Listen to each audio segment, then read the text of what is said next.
Si vous me suivez, vous connaissez déjà ma passion pour les collectibles. Alors aujourd'hui, je vous emmène au Jakarta Toys and Comics Fair édition 2026. C'est un petit peu l'équivalent de la Japan Expo en France. Car oui, les Indonésiens adorent la culture pop japonaise. Et comme nous, ils ont grandi avec certains classiques de l'animation. On va aller voir ça tout de suite. Le Toys and Comics Fair de Jakarta est un rendez-vous annuel où se retrouvent les passionnés de culture pop au sens large du terme. Certaines enseignes proposent à la vente des consoles de jeux vidéo cultes et en boîte, comme l'Atari 2600 ou encore la Sega Saturn.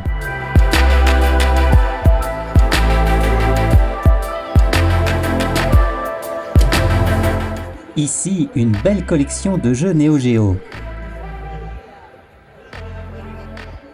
Les consoles portables ne sont pas oubliées, et Street Fighter 2 qui tourne sur la Super Nintendo.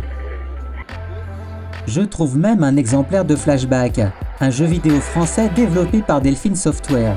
Il était sorti en 1992 et c'était l'un de mes jeux favoris à l'époque.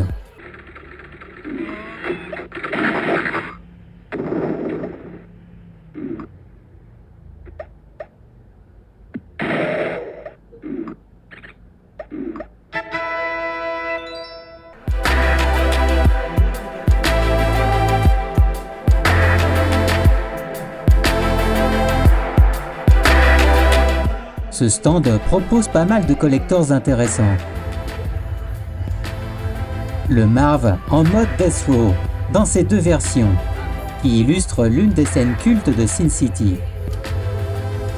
L'épouvantable Minimoy d'Austin Powers en quasi-taille réelle. Ça, c'est l'un de mes coups de cœur, l'action figure de Creepshow. Il y a même le petit magazine Creepshow comme accessoire. C'est l'occasion de découvrir également les nouveautés qui seront bientôt commercialisées.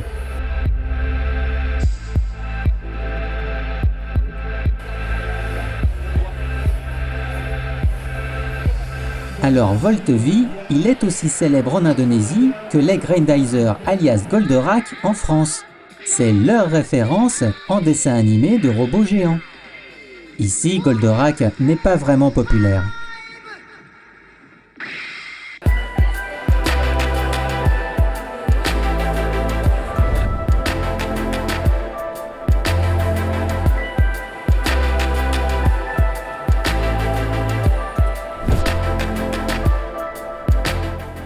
Nous arrivons à l'une des grandes particularités de ce salon. Lors de cet événement, vous pouvez rencontrer les artistes locaux qui font du art toys.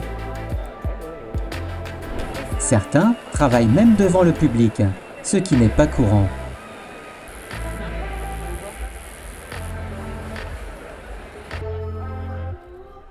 Toutes leurs productions sont en série limitée.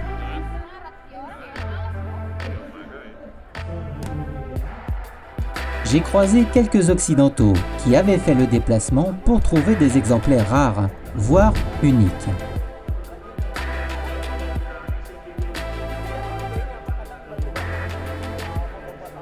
Cela dépend de la cote des créateurs, mais pour certains art toys, les prix peuvent très rapidement s'envoler.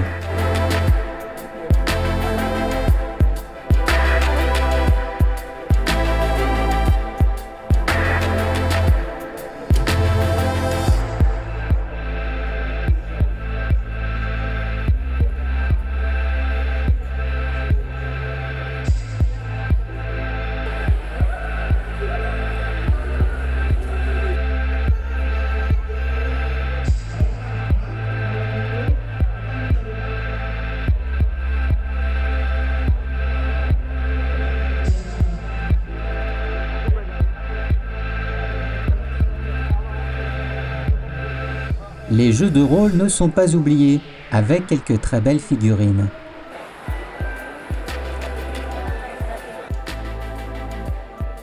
Je pense que cette jeune femme est la cosplayeuse officielle de ce personnage.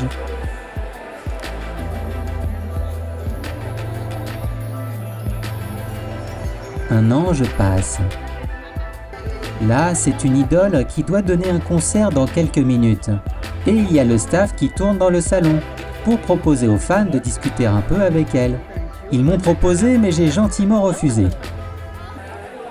Le premier concours de cosplay va bientôt commencer.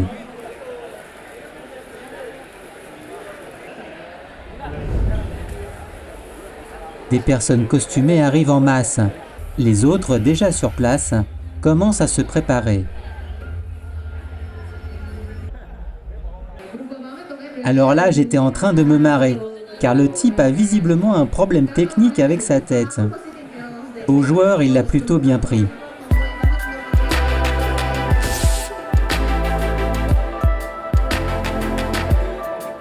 Ça s'active avant de monter sur scène. Il ne s'agirait pas de perdre sa robe devant tout le monde. Le Chainsaw Man, il est vraiment réussi. Un Riddler, un Dr Doom et un Superman indonésien en pleine discussion. Il n'y a que sur cette chaîne que vous verrez ça.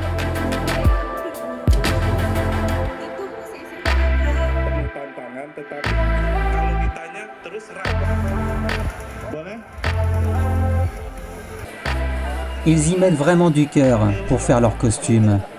Pour certains, le boulot est incroyable. Les collectionneurs de voitures die-cast ne sont pas en reste. Et moi, je recherche toujours des Hot Wheels particulières, issues des séries japonaises Tokusatsu. Et aujourd'hui, j'ai la chance d'en trouver une, la Zubakar à moteur nucléaire de Kaiketsu Zubat.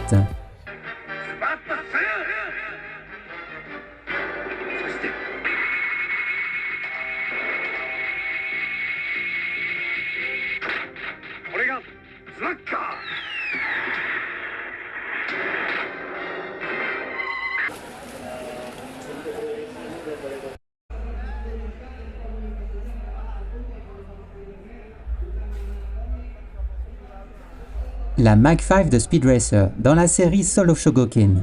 Elle est vraiment superbe, c'est un modèle qui était très attendu. La petite Fiat 500 de Lupin the Third, issue du premier long métrage d'Hayao Miyazaki, Le château de Cagliostro.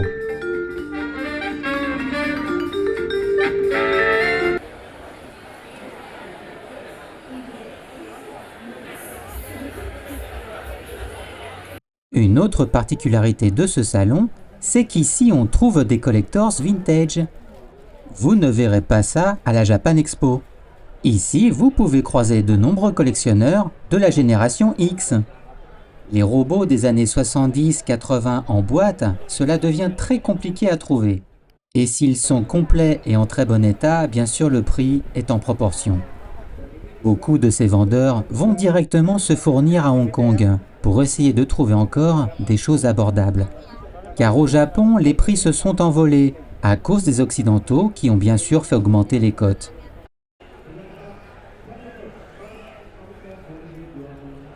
Je suis venu tôt, mais vous voyez que les allées étroites sont déjà bondées et ça devient difficile de circuler.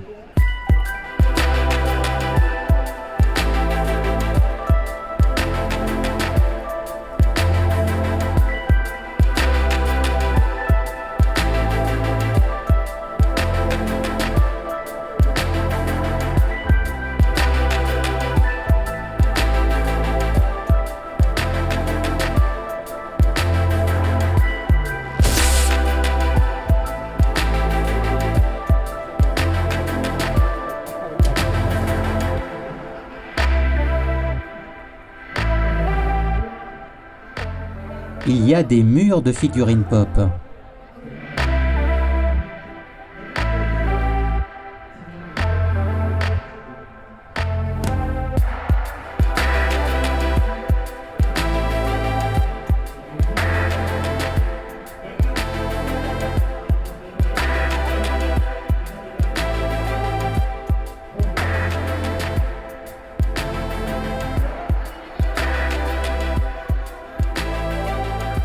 Pour ceux qui aiment, c'est aussi l'occasion de découvrir des exemplaires qui ne sont pas courants.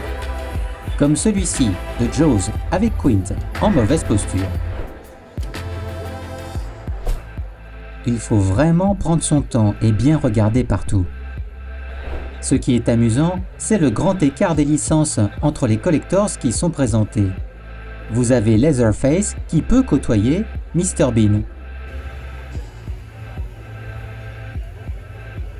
Machina, ce sont des répliques des véhicules de masques.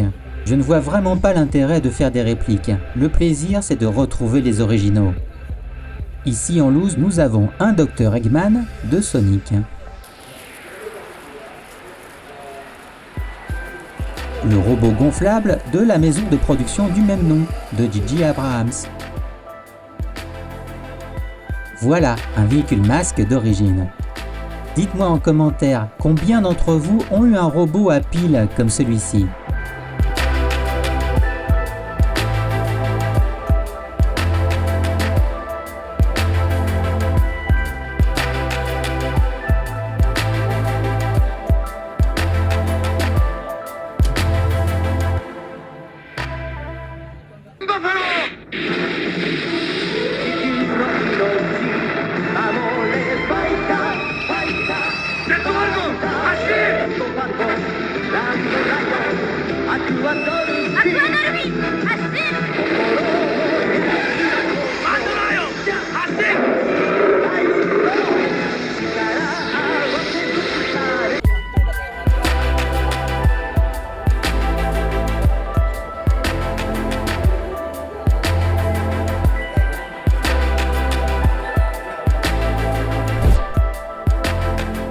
Ici, c'est la Prime Community, une association qui vous permet entre autres de trouver des accessoires manquants pour vos Transformers.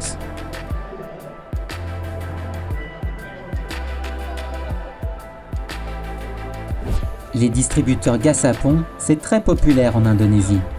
Ils sont directement importés du Japon, et ici ils les adaptent avec un système de jetons. Il y a toujours des collections amusantes, comme ici des petits sumo.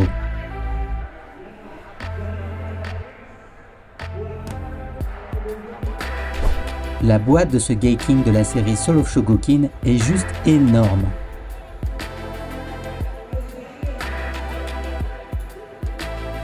Le God Phoenix de Gatchaman, il n'est pas facile à trouver dans cette version.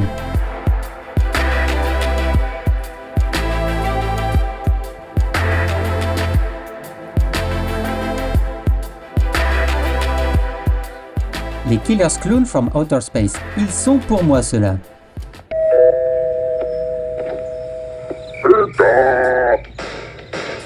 Oh, pizza.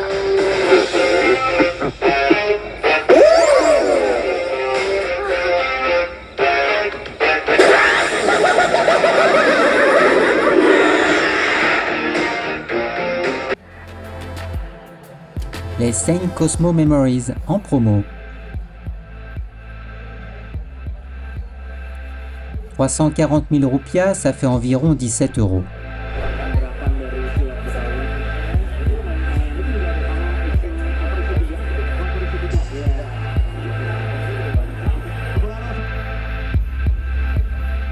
Il y a bien sûr les licences locales.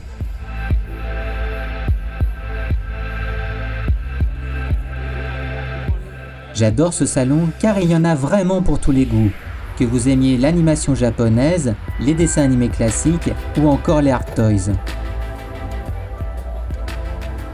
Et c'est plutôt sympa de voir toutes les générations se retrouver autour d'une même passion.